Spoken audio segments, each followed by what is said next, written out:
امام علی علیہ السلام نے فرمایا محبت کی پہلی شرط عزت ہے، جو عزت نہیں دے سکتا وہ سچا پیار بھی کبھی نہیں دے گا۔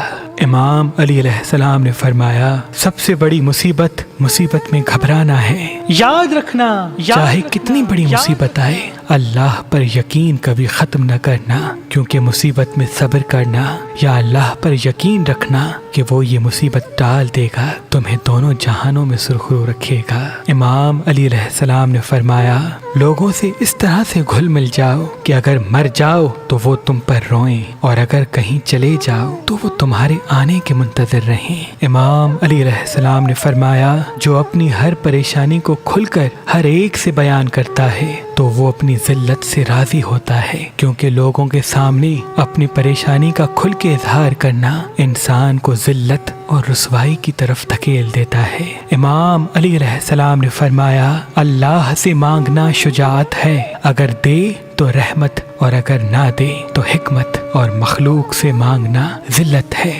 اگر دے تو احسان، گر نہ دے تو شرمندگی۔ امام علی علیہ السلام سے پوچھا گیا کہ یا علی جب اللہ کسی انسان کی بھلائی چاہتا ہے تو وہ کیا کرتا ہے؟ تو آپ نے فرمایا وہ اس انسان کے عیب اس کے سامنے ظاہر کرتا ہے تاکہ وہ اپنی خامیوں کو ختم کر کے اپنے نفس کی اصلاح کر سکے۔